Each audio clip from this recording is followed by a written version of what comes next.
At paano nga bang magsisimula kung halos wala kang naisalba sa baha? Tanong din yan sa Talisay, Cebu kung saan pati sa tinutuluyang gymnasium ay walang mahigaan dahil sa putik na iniwan ng baha. Ang kanilang apela, alamin natin mula kay Susan Enriquez na nakatutok din live mula sa Talisay City, Cebu. Susan.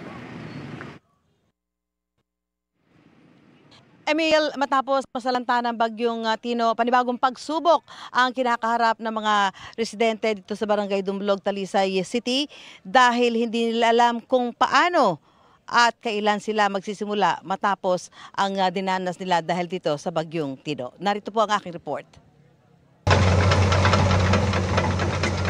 Mistulang binura sa mapa ang mga kabahayan sa Barangay Dumblog dito sa Talisay, Cebu matapos tumama ang bagyong Tino nitong Martes. Halos walang natirang istruktura sa lugar na ito na nasa ilalim ng Dumblog Bridge. May mangilang-ngilang nakatayo pero di na rin pakikinabangan. Sabi ng mga residente, binabaha naman sila noon pero hanggang ikalawang palapag lang. Pero ang bahang dulot ng bagyong Tino ay umabot sa bubong.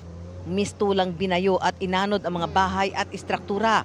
At dahil di nila inaasahan ang pinsalang dala ng bagyong Tino, halos wala silang naisalba. Kaya hindi nila alam kung saan at paano magsisimula.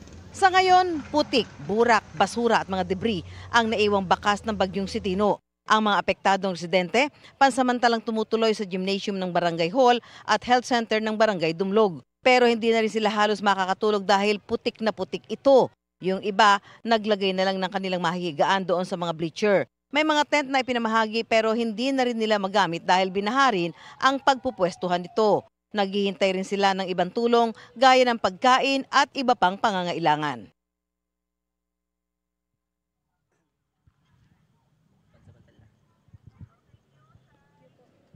At ngayon kasama natin isa sa mga residente dito, si Wilfredo Atis, at walang natira sa bahay nila. Ngayon nakita ko talagang bakante na ito, talagang parang kayong barado sa mapa, burado sa mapa. Anong plano nyo ngayon, Wilfredo?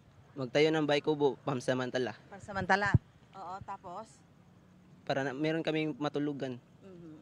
So yan po yung ilan sa mga dilema ng mga kababayan natin dito kung paano sila babalik sa kanilang normal na pamumuhay matapos na mawala ang kanilang mga ari-arian. Mula rito sa Barangay Dumblog, Talisay City, Cebu, ako si Susan Enriquez, nakatutok 24 oras. Balik sa iyo, Emil.